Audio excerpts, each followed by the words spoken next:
sort of go back to the preparation, am I right in saying Xeomin, it almost looks like little white crystals versus, say, another brand which doesn't look crystalline? So why does that happen? What's the difference in manufacturing?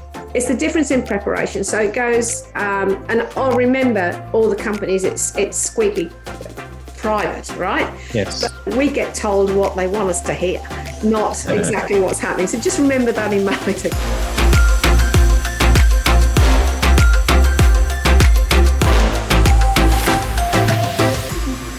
Just to sort of go back to the preparation, am I right in saying Xeomin, it almost looks like little white crystals versus, say, another brand which doesn't look crystalline? So why does that happen? What's the difference in manufacturing?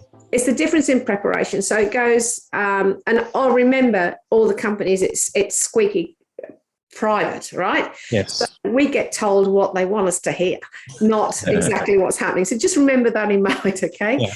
So their preparations, everybody gets the toxin out of the bacteria pretty much similarly. And what they do with it to clean it up varies. So whether it's chromatography and how many passes of chromatography, which gets out all those extra bits and pieces that you don't want.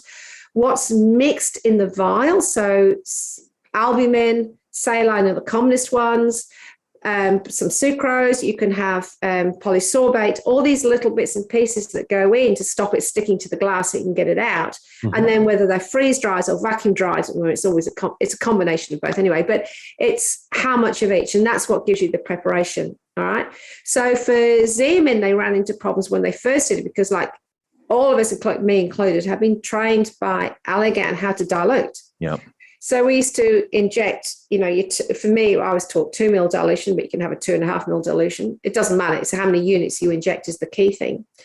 And we used to inject through the cap and take the cap off and then inject and swirl it, right? The trouble is with Xeomin, especially with the transport, a lot of the crystals, as you say, the powder ended up in the cap. Yeah. So if you did that, you took the cap off, you threw away about 20% poof into the air, right? I think that was actually more common than people realize. We were talking about that the other day, weren't we? Yeah. You have to inject through the cap and then swirl and invert it and get it out of the cap. I mean, they're sort of that was one of the early problems with Xeomin, which caused issues. And I think also that and we really picked up the problems in the forehead. And I think one of the things anecdotally, clinically, is there is a difference in precision as well and how you spread it. Thanks so much for watching the podcast clip. You can listen to the whole audio episode of the podcast on your favorite podcast app, on Apple Podcasts or Spotify. And please also leave us a review on the podcast app. If you like what we do, please smash the like button, consider subscribing to the channel, and don't forget to hit the bell icon so that you get notified when we release new content.